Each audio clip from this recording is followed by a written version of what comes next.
Hello learners, welcome to IS Marathon and here I am back with the new series guys. This is आपकी series of Indian polity. ठीक है, तो पहले हम इससे start कर लें. देखो, सबसे पहले सिक्स एडिशन है एम लक्ष्मीकांत का. ठीक है, इंडियन पॉलिटी अगर आप सबने नहीं ली तो आप इसको प्लीज़ ज़रूर परचेज़ कर लें.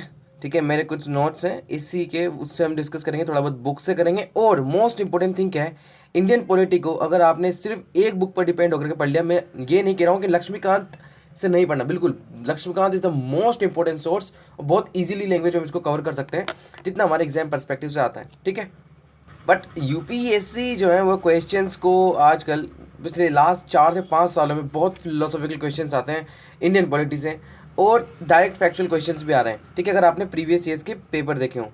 इसके लिए मिनिस्ट्री ऑफ लॉ की वेबसाइट पर, ministry of law and social justice की वेबसाइट पर कॉन्स्टिट्यूशन ऑफ इंडिया का पूरा फाइल है वहाँ पर. ठीक है, जहाँ पे आप जा करके डाउनलोड कर सकते हो. मैं नीचे लिंक दे दूंगा वेबसाइट का. ठीक है, यहाँ से हम यहाँ से हम डायरेक्टली रेफरेंस लेंगे. ठीक है, जो कि ओरिजिनल कॉन्स्टिट्यूशन में लिखा हुआ है बेसिकली. ठीक है, उसको मैं इजी लैंग्वेज में करके आपको समझाऊंगा.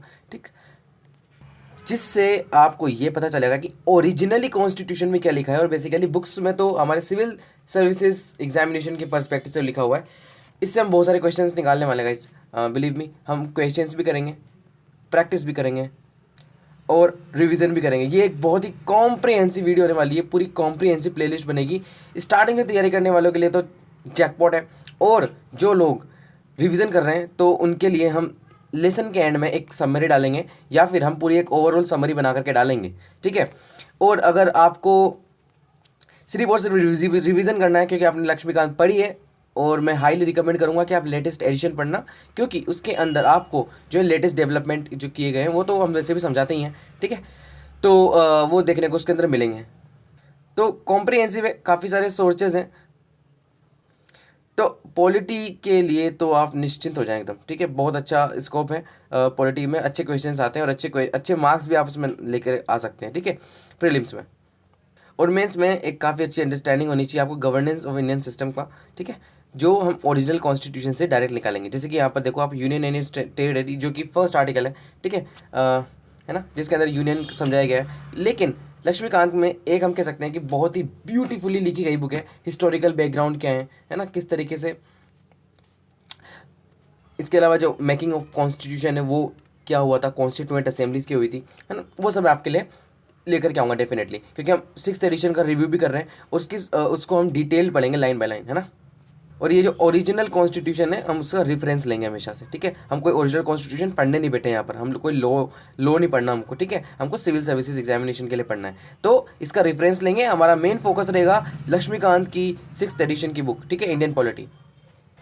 तो आज से स्टार्ट करेंगे. लेकिन गाइस, सबसे पहले आपसे एक रिक्वेस्ट है, प्लीज़ जो है सब्सक्राइब करें, शेयर करें, और जितना हो सके उतना हमारी रीच को बढ़ाएं, ताकि हम फ्री कंटेंट लेकर के आ सकें आप सबके लिए. ठीक है, काफ़ी मेहनत कर रहे हैं और टीम भी बनाएंगे आपके लिए. ठीक है, जो हमारी छोटी सी टीम है वो काम कर रही है आपके लिए, है ना.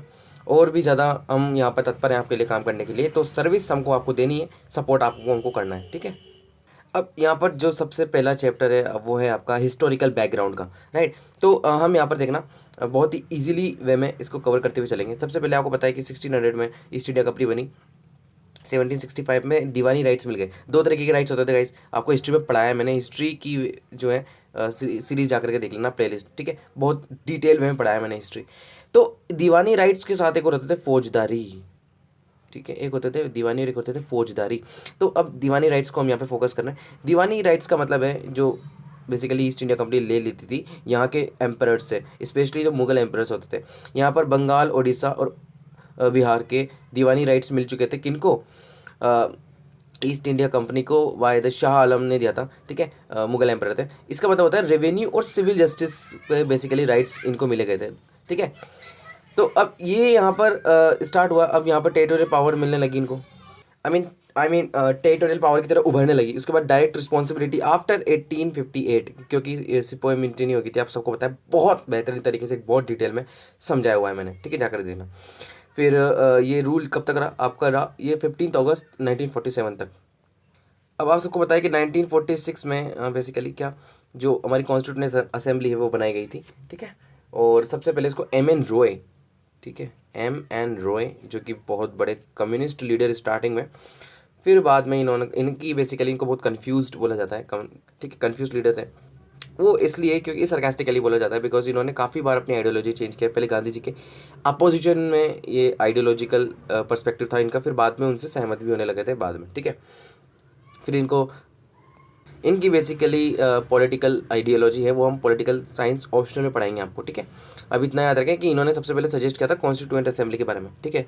तो उसके बाद मोस्ट इंपॉर्टेंट पॉइंट क्या है कि हमारा कॉन्स्टिट्यूशन जो है वो बहुत ज़्यादा इन्फ्लुएंस्ड है ब्रिटिश रूल से। इंडिया में बहुत सारी ऐसी चीज़ें हैं, सिस्टम है जो कि इम्पैक्ट किया हमारे कॉन्स्टिट्यूशन को, जैसे कि कंपनी का जो रूल था 1773 से 1858 तक, वो क्राउन रूल जो 1858 से 1947 तक रहा। अब आप सबको एक इन्फॉर्मेशन है कि जो हमारी एक प्ले लिस्ट में जाकर के देखना, दो तरीके की एक सीरीज़ बनाई हुई है प्ले लिस्ट। एक तो है इंपॉर्टेंट जजमेंट्स दे ट्रांसफॉर्म्ड इंडिया, और एक जो है मोस्ट इंपॉर्टेंट 100 एक्ट्स हैं, जिसके अंदर इन एक्ट्स को मैंने बहुत ज़्यादा डिटेल में स्टोरी के फॉर्म में बताया। एक बार जाकर के देख लेना, वो तो हम यहाँ पर पूरी बुक को डिस्कस कर रहे हैं, ठीक है, एग्जामिनेशन पर्सपेक्टिव से, इसलिए यहाँ पर दोबारा उसको डिस्कस कर रहा हूँ, लेकिन वो मैंने कॉम्प्रिहेंसिवली किया है उसको, ठीक है, मेंस पर्सपेक्टिव से। तो एक बार जाकर के देखना प्लीज़, और बताना कैसा लगा हमारा जो इनिशिएटिव से, ठीक है। यस, तो रेगुलेटिंग एक्ट, सबसे पहले कंपनी का रूल देखते हैं, जो कि कंपनी ईस्ट इंडिया कंपनी था। तो यहाँ पर आप सबको बताइए 7073 का रेगुलेटिंग एक्ट क्या है, कि कंपनी को रेगुलेट करने के लिए सबसे पहले ये लेकर के आया गया। तो बहुत ज़्यादा कॉन्स्टिट्यूशनल इंपॉर्टेंस है इसकी, क्योंकि फर्स्ट स्टेप था ब्रिटिश गवर्नमेंट ने ईस्ट इंडिया कंपनी को रेगुलेट करने की कोशिश की। सेकंड, इन्होंने रिकॉग्नाइज किया पॉलिटिकल और administrative function of the company को इंडिया में। उसने फाउंडेशन डाल दिया सेंट्रल गवर्नमेंट, सेंट्रल और एडमिनिस्ट्रेशन का इंडिया के अंदर। अब यहाँ पर जो है इस एक्ट के आप देख लो थोड़े से फीचर्स। फर्स्ट, जो गवर्नर ऑफ बंगाल था उसको गवर्नर जनरल ऑफ बंगाल बना दिया, और उसकी एक एग्जीक्यूटिव काउंसिल बना दी जिसके अंदर 4 मेंबर्स होंगे उसको असिस्ट करने के लिए। सबसे पहला governor general Lord Warren Hastings थे, ठीक है। वॉरेन हेस्टिंग्स की बहुत इंपॉर्टेंट बहुत फनी सी स्टोरी है, वो मैंने आपको बता दी है हमारी हिस्ट्री की सीरीज़ में, एक बार जाकर के देखना, मजा आएगा काफ़ी। नेक्स्ट है आपका बॉम्बे एंड मद्रास प्रेसिडेंसीज, जो कि पहले बराबर था बंगाल के, उसको सबॉर्डिनेट कर देगा इनके, यानी कि अब डायरेक्शन दे सकता है गवर्नर जनरल ऑफ बंगाल, किसको, इन दोनों को, बॉम्बे और मद्रास को, ठीक। नेक्स्ट है आपका सुप्रीम कोर्ट बनाया गया 1774 में कलकत्ता में, जिसमें एक चीफ जस्टिस और 3 अदर जजेस होंगे, ठीक है। आपको पता चलेगा अब इससे हमारी कॉन्स्टिट्यूशनल इंपॉर्टेंस क्या है इसकी, है ना। उसके अलावा कंपनी का जो पर्सनस हैं उनको प्राइवेट ट्रेड करने के लिए मना कर दिया, और ब्राइब्स भी नहीं ले सकते थे। नेक्स्ट है कोर्ट ऑफ, ब्रिटिश गवर्नमेंट ने अपनी पकड़ को मजबूत करने के लिए क्या कहा, कोर्ट ऑफ डायरेक्टर्स को रिपोर्ट करना पड़ेगा सब कुछ, रिवेन्यू, सिविल और मिलिट्री अफेयर्स जो हैं, ठीक है, कंपनी रिपोर्ट करेगी कोर्ट ऑफ डायरेक्टर्स को, समझ गए। उसके बाद आता है आपका जो 1781 का एक्ट है, 1773 के बाद 1781 का एक्ट है, ब्रिटिश पार्लियामेंट ने इसको पास किया। अब 1781 का जो एक्ट है उसके कुछ प्रोविजन है वो देखो, जैसे कि गवर्नर जनरल जो था और उसकी जो काउंसिल थी ना, उसको सुप्रीम कोर्ट के जुरिस्डिक्शन से बाहर रखा गया, एग्जाम करा गया, ताकि, और यहाँ तक कि जो सर्वेंट्स हैं कंपनी के उनको भी ज्यूरिसडिक्शन ऑफ सुप्रीम कोर्ट से बाहर रखा गया, क्योंकि उनके ऑफिशियल एक्शंस जो हैं वो पर्सनली उसके लिए लायबल नहीं है, ठीक है, क्योंकि उन्होंने ऑफिशियल कैपेसिटी के अंदर रह करके कुछ स्टेप्स लिए हैं। तो these all are steps taken by this company, और गवर्नर जनरल काउंसिल जो है लीगल है ना। सेकेंड है कि रिवेन्यू मैटर्स जो हैं और जो मैटर्स हैं रिलेटेड टू द रिवेन्यू, ठीक है, जो कंपनी के हैं वो सुप्रीम कोर्ट के ज्यूरिसडिक्शन से वो भी एक्सक्लूड रखे गए। नेक्स्ट आपके सुप्रीम कोर्ट का जो जुरिस्डिक्शन है वो कलकत्ता के जितने भी इनहेबिटेंट्स हैं उनके ऊपर है, और जहाँ तक कि पर्सनल लॉ को भी एडमिनिस्टर करेगा, जैसे कि हिंदू लॉ, मुस्लिम लॉ, उन सबको। नेक्स्ट है आपका जो अपील्स आएंगे ना प्रोविंशियल कोर्ट से, देखो ये तो हो गया सुप्रीम कोर्ट, अब इसके नीचे प्रोविंशियल कोर्ट्स होंगी ना, काफ़ी सारी प्रोविंशियल कोर्ट्स है ना। तो अब इनसे जो अपील आएंगी कभी, तो वो डायरेक्ट सुप्रीम कोर्ट में ना जा करके कहाँ जाएंगी, उसको डाइवर्ट कर दिया जाएगा governor general in council, governor general in council में उसको डाइवर्ट कर दिया जाएगा, और सुप्रीम कोर्ट में नहीं जाएगी वो। तो इसने गवर्नर जनरल इन काउंसिल को एम्पावर भी किया, और ये भी कहा कि रेगुलेशन कर सकती हो प्रोविंशियल कोर्ट्स इन काउंसिल्स के लिए। अब नेक्स्ट आता है आपका जो पिट्स एक्ट है, पिट्स इंडिया एक्ट 1784। अब देखो यहाँ पर इसका थोड़ा सा है कि जो अभी 1781 के एक्ट में जो बेसिकली कुछ डिफेक्ट्स थे उसको रेक्टिफाई करने के लिए आता है, इसको एक्ट ऑफ सेटलमेंट भी बोलते हैं, ठीक है, एक्ट ऑफ सेटलमेंट भी इसको बोला जाता है। और ये बेसिकली पिट क्यों बोलते हैं इसको, पिट एक्ट ऑफ सेटलमेंट क्यों बोलते हैं, क्योंकि विलियम पिट कौन थे, आपके प्राइम मिनिस्टर थे उस टाइम पे, ठीक है, प्राइम मिनिस्टर जो ब्रिटेन के थे, तो उन्होंने इसको पास करवाया। तो अब इसके कुछ फीचर्स हैं, जैसे कि इसने कमर्शियल और पॉलिटिकल फंक्शन जो कंपनी के थे उसको डिस्टिंग्विश किया। सेकंड, इन्होंने कोर्ट ऑफ डायरेक्टर्स जो पहले से ही मौजूद थे, राइट, उनको कमर्शियल अफेयर्स को मैनेज करने को कहा और एक नई बॉडी बनाई, उसका नाम था board of control. Board of control manage करेगी आपके पॉलिटिकल अफेयर्स। अब ज़्यादा पावरफुल हो गया था board of control. Board of control को एम्पावर करिए किया गया और उन्होंने कहा कि सुपरवाइज करें जितने भी सिविल एंड मिलिट्री गवर्नमेंट और उससे रिलेटेड रिवेन्यूज़ हैं, ठीक है, जो कि ब्रिटिश पोजीशन इन इंडिया के अंदर सिचुएटेड है ना। अब दो तरीके से, दो कारणों की वजह से बहुत ज़्यादा इंपॉर्टेंट है वाला एक्ट, और इसका कॉन्स्टिट्यूशनल सिग्निफिकेंस भी बहुत ज़्यादा है, हम इसलिए इसको पढ़ रहे हैं। भूलना मत, कभी भी पढ़ते वक्त ये मत भूल जाना आपने मेन हेड क्या है। मेन हेड है आपका कि कॉन्स्टिट्यूशन ऑफ इंडिया इम्पैक्ट कैसे हुआ ब्रिटिश रूल के कारण, राइट। ब्रिटिश रूल में दोनों आ गया, कंपनी रूल और ब्रिटिश पार्लियामेंट का रूल, राइट, है ना।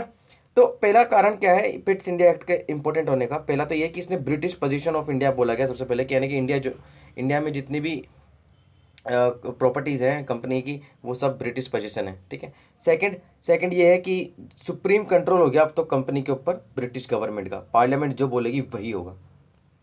अब एक एक्ट और आता है, ये आपको 6th एडिशन में मिलेगा, बेसिकली 5th में नहीं मिलेगा, है ना। देखो एक एक्ट और है 1786 का, 2 साल बाद ही आता है। और वो क्यों आता है? क्योंकि लॉर्ड कॉर्नवालिस को इंडिया का गवर्नर जनरल बना करके भेजा जाना था, गवर्नर जनरल ऑफ बंगाल भेजा जाना था, लेकिन उन्होंने 2 शर्त रख दी यहाँ पर, क्योंकि उनका वर्ल्ड हिस्ट्री में भी काफ़ी ब्रिटेन को काफ़ी सफलता दिलाई है उन्होंने, इसलिए इनको जो है उन्होंने सोचा कि इंडिया के अंदर इनको भेजना काफ़ी ज़्यादा प्रॉफिटेबल होगा इनके लिए।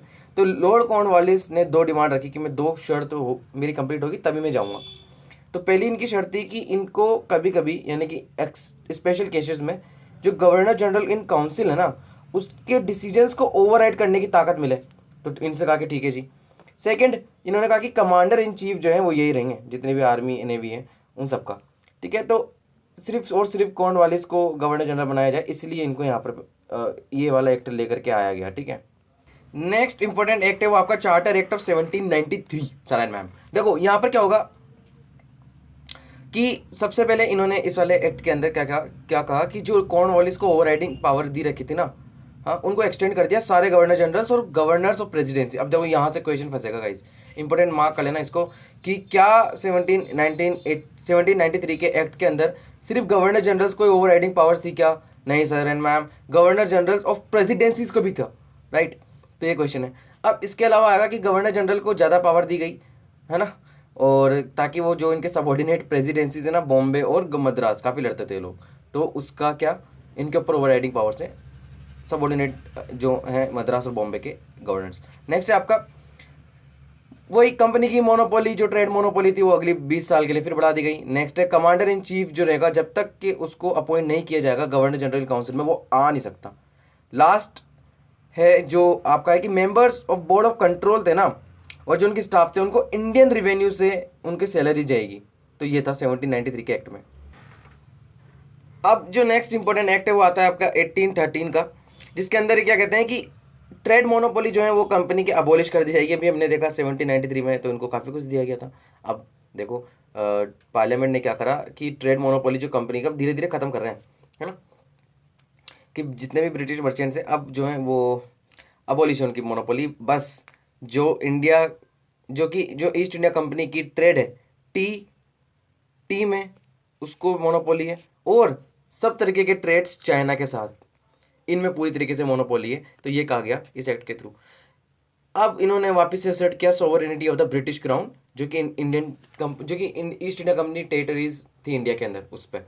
नेक्स्ट है कि क्रिश्चियन मिशनरीज को अलाउ किया गया ताकि इंडिया के लोगों का इनलाइटनमेंट किया जाए। बताओ इन बेशरम लोगों को कि बुद्धा जिस कंट्री ने दिया है ये उन लोगों का इनलाइटमेंट करने के लिए मिशनरीज को भेज रहे हैं। चलो मैं किसी धर्म के खिलाफ नहीं हूँ, I am a total secular person. Missionaries आने चाहिए, ठीक है, हाँ, लेकिन अकॉर्डिंग टू इंडियन कॉन्स्टिट्यूशन, जो कि हम पढ़ने वाले हैं, क्योंकि आपको पता भी आएगा कि forcefully transformation of one person into the another religion is the crime, ठीक है। तो ये नहीं होना चाहिए, जो कि उस टाइम पे काफ़ी ज़्यादा होता था, ठीक है, और वो टारगेट करते थे एक्चुअली, है ना, मोस्ट ऑफ द मिशनरीज ऐसे करते थे।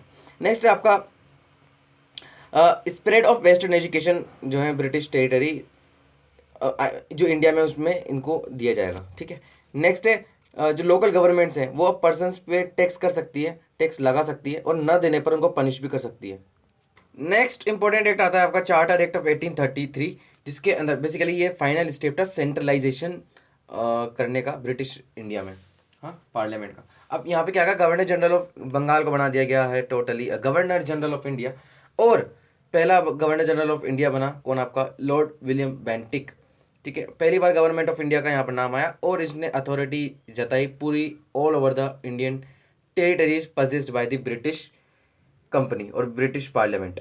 अब यहाँ पर आएगा बात, जो कि गवर्नर जनरल ऑफ बंगाल थे, I mean governor general of Bombay, governor of Bombay, governor of Madras, इनको जो लेजिस्लेटिव पावर अभी तक दी रखी थी वो जो हो गई ख़त्म, डिप्राइव कर दिया गया उनको, है ना। और गवर्नर जनरल ऑफ इंडिया को दे देगी एक्सक्लूसिव लेजिस्लेटिव पावर, ताकि जो पूरा ब्रिटिश इंडिया है वहाँ के लिए वो लॉ बना सकें।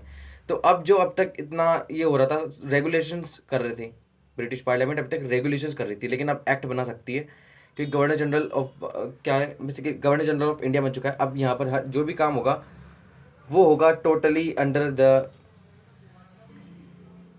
Head of an act. ठीक है, अब एक्ट्स आएंगे, रेगुलेशंस नहीं आएंगे।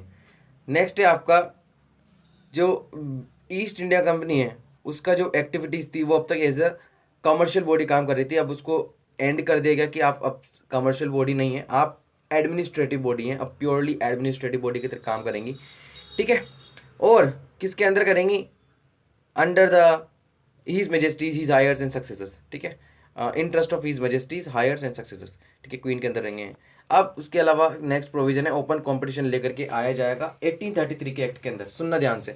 इसके अंदर क्या बोला गया था कि इंडियंस को वो सिविल सर्वेंट्स के तौर पर लेकर के आया जाएगा, और इसमें इंडियंस को किसी भी तरीके से रोका नहीं जाएगा, कोई भी प्लेस, ऑफिस और एम्प्लॉयमेंट अंडर द कंपनी। लेकिन इस प्रोविजन को हटा दिया गया by the opposition from the court of directors. ठीक है, कोर्ट ऑफ डायरेक्टर्स भी काफ़ी पावरफुल थे, मैंने आपसे कहा था। तो अब इन्होंने क्या किया, इसको मना किया, अपोज किया, तो इस प्रोविजन को हटा दिया गया। अब नेक्स्ट आता है आपका चार्टर एक्ट ऑफ 1853। अब गाइस इसके अंदर बेसिकली लास्ट है ये, जब कंपनी ने जब डायरेक्ट रिस्पॉन्सिबिलिटी नहीं ली थी अंडर क्राउन के अंदर, जब पार्लियामेंट रूल नहीं कर रही थी लेकिन कंपनी को रेगुलेट कर रही थी, तो उसके लिए ये लास्ट है 1793 से लेकर के 1853 के बीच में, राइट। अब सबसे पहला और मोस्ट इंपोर्टेंट प्रोविजन क्या है इसका, कि इसने सबसे पहली बार फर्स्ट टाइम सेपरेट किया कि जो गवर्नर जनरल काउंसिल है ना, उसका लेजिस्लेटिव फंक्शंस क्या है और एग्जीक्यूटिव फंक्शंस क्या है। ठीक है, और मोस्ट इंपोर्टेंटली इन्हें 6 न्यू मेंबर्स भी लेकर के आए हैं, लेजिस्लेटिव काउंसिलर्स जिनको बोला जाता था, यानी कि ओवरऑल इंडियन लेजिस्लेटिव काउंसिल एक सेपरेट लेजिस्लेटिव काउंसिल ही बना ली इन्होंने। अब ये वर्क कर रही थी एज अ मिनी पार्लियामेंट। अब ये इंपॉर्टेंट क्यों है, इंपॉर्टेंट इसलिए है सर एंड मैम, क्योंकि पार्लियामेंट पहले से ही रूल्स बना रही थी, पार्लियामेंट पहले से ही रूल्स तो बना ही रही थी, अब ये इंडिया में रह करके भी रूल्स बनाएंगे, लंदन में ना रह करके, है ना। यस, अब इन्होंने क्या किया कि जो ओपन कंपटीशन था सिलेक्शन और रिक्रूटमेंट का सिविल सर्वेंट्स का, तो वो इन्होंने ओपन कर दिया इंडियंस के लिए। अब यहाँ पर ध्यान रखना, दो तरीके की सिविल सर्विसेज होती थी, एक कोवेनेटेड सिविल सर्विसेज और एक अनकोवेनेटेड। कोवेनेटेड, देखो ये जो कोवेनेटेड होती है ना, वो तो लॉ के थ्रू ब्रिटिश पार्लियामेंट ने बनाई है। जो अनकोवेनेटेड होती है, जो कि लोअर सिविल सर्विसेज होती है, वो जो होती है वो एग्जीक्यूटिव एक्शन के थ्रू बना सकते हैं। तो ये लॉ है कोवेनेटेड, और अपर सिविल सर्विसेज है ना। उसके बाद इसको इंडियंस के लिए भी खोल दिया गया कि अब आओ फाइट करो जीतो। ठीक है, आई मीन सीट्स लो। तो अब मेकावले कमेटी बनाएगी बाद में इंडियन सिविल सर्विसेज के ऊपर। ठीक है, 1854 में। वो क्या है वो भी आगे हम देखेंगे इसके अंदर। और मेकावले कमेटी को मैंने बहुत डीपली समझाया हिस्ट्री वाले सीरीज में, जा करके देखना। अब कंपनी का जो रूल था उसको एक्सटेंड कर दिया गया, वही बात है। लेकिन इस बार सबसे इंपॉर्टेंट क्या हुआ कि इन्होंने कोई टाइम लिमिट स्पेसिफाई ही नहीं किया कि कितने टाइम के लिए कंपनी है। हर बार तो 20 ईयर्स ऐसे करता था, लेकिन इस बार इन्होंने किया कि इससे डायरेक्टली ये सिंबलाइज करता है कि अब कभी भी जो है कंपनी का रूल टर्मिनेट किया जा सकता है, राइट। नेक्स्ट है आपका जो इसने for the first time introduce किया local representation Indian legislative council में, है ना। नए जो मेंबर्स थे, लेजिस्लेटिव मेंबर्स लेकर के आए गए गवर्नर्स जनरल काउंसिल में, वो भी लोकल एरिया से, लोकल प्रोविंसेस से, जैसे कि गवर्नमेंट, जैसे कि प्रोविंस ऑफ मद्रास, बॉम्बे, बंगाल और आगरा। ठीक है, तो यहाँ से लेकर के आए गए पहली बार 6 new legislative members governor general council में। ठीक है, अब ये लॉ बनाएंगे, मिनी पार्लियामेंट की तरह ये काम कर रही थी। अब अगले लेसन में हम पढ़ेंगे क्राउन रूल, जो 1858 से 1947 तक था। ठीक है, तो ओरिजिनल कॉन्स्टिट्यूशन की जो मैंने आपको स्टार्टिंग में कॉपी बताई है वो हम करेंगे जब हमारा कॉन्स्टिट्यूशन बनना स्टार्ट होगा, और जब हम पूरा कॉन्स्टिट्यूशन की और गवर्नेंस को एनालिसिस करेंगे। ठीक है, तो जब तक के लिए stay tuned and have a nice day. Thank you, keep supporting, keep subscribing, keep sharing. Thank you, have a nice day.